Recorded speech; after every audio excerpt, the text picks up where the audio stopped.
For 4 years, we had learned how to behave around her, not just how to speak, but how to exist. Every word had to carry less weight, every memory had to be offered carefully. Like something that might burn her if held too long, she smiled often, politely, sometimes warmly, but it was never the same smile I had married. Our son adapted faster than I did. He filled the gaps, answered questions before I could, reminded her of things in a tone that felt rehearsed. I told myself that was love. That was what coping looked like. Still, there were moments, small ones. The way he would step in when she hesitated, finishing her sentences too confidently. The way he corrected her even when she wasn't wrong. I noticed it, but I didn't name it. You can ignore a lot when the alternative is doubt. The neurologist appointment was supposed to be routine, a follow-up, a check on stability. She sat between us, hands folded, answering questions as if she were being polite to a stranger. I watched her more than I listened. The pauses. The way her eyes moved when she tried to reach for something that wasn't there anymore. Our son did most of the talking. "She's been stable," he said. "No major confusion episodes, just the usual gaps." The doctor nodded, but not in the easy, reassuring way I had seen before. He watched her longer than expected. Then he asked a few questions that felt different, not about memory, but about routine. Who she spent time with, who helped her during the day. Our son answered those too. When his phone rang, it felt like an interruption we hadn't planned for. "I'll just take this," he said, already stepping out before either of us responded. The room changed the second the door closed. It wasn't dramatic, nothing obvious, just a shift. The doctor leaned back slightly, his eyes no longer moving between us, but settling on me. Then he leaned forward again, slower this time. "Keep your wife away from your son." For a second, I thought I misheard him. It didn't fit into any pattern I understood. "What?" I said, quieter than I expected. He didn't repeat it immediately. He looked at me like he was measuring something, whether I would dismiss it or hear it. "I can't explain everything yet," he said under his breath. "But you need to limit their time alone. Starting now." There was no panic in his voice. That made it worse, why I asked.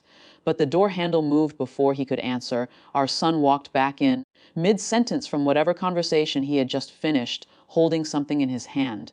A small object, familiar enough that my body reacted before my mind did. It was an old photo, not just any photo. It was from before the accident, before the memory loss. A picture of the three of us, taken at a beach we hadn't visited in years. I remembered it clearly because she had once said it was her favorite. She wasn't supposed to have that photo. We had agreed, carefully, deliberately, not to overwhelm her with the past, to introduce things slowly, controlled. He handed it to her like it was nothing. "Look what I found," he said lightly. She took it, her expression shifting, not into recognition, but into something else, strain. Her fingers tightened around the edges. "This is," she started, then stopped. "It's us," he said too quickly. "Before, you remember, right?" The room felt smaller. I watched her eyes move across the image, searching for something she couldn't reach. Then she looked at him, not at me, not at the doctor. "At him." "I don't know," she said. There was a pause. "Just long enough. It's okay," he replied, smiling. "You will." The doctor didn't interrupt. He just observed, and for the first time, I didn't step in either. Something about the moment didn't feel like help. It felt like pressure. On the drive home, I didn't say anything. Neither did he. She held the photo in her lap the entire time, occasionally glancing down at it like it might change if she looked long enough. That night, I started paying attention differently. Not to what he said, but how, the timing of his reminders. The way he introduced information, the subtle insistence in his tone when she hesitated. It wasn't overt. It wasn't something you could point at and call wrong, but it was consistent, and once you saw a pattern, you couldn't unsee it. I called the doctor the next day. There were tests, he said, not of her memory, but of response, stress indicators, behavioral cues. He had seen signs that didn't align with recovery, signs that suggested her confusion wasn't just neurological, it was being reinforced. Sometimes, he said carefully, people don't realize the effect they're having. Control can look like care. That word stayed with me. Control. I didn't confront my son. Not immediately. Instead, I changed things, schedules, routines. I made sure she was rarely alone with him. I introduced a second opinion, another specialist, another set of observations. Everything documented, quietly, professionally. He noticed, of course. "You don't trust me?"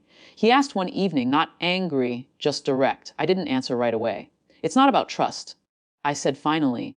"It's about making sure we're doing this right." He held my gaze a second longer than usual, then nodded. "Of course," he said.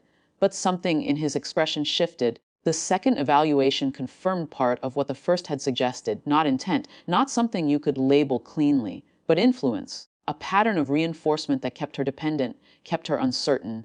Whether he knew it or not, that part remained unclear. I adjusted accordingly. Access became structured, interactions observed, not aggressively, just enough that nothing went unquestioned. He didn't fight it. That was the hardest part to understand. She remains as she was, gentle, distant, occasionally reaching for something just beyond her grasp. Sometimes she looks at me like she almost remembers. Sometimes she looks at him like she's waiting for permission to understand, and I stay in the middle of that space now. Not as a husband trying to fix what's broken, but as someone who finally understands that not all damage comes from the accident.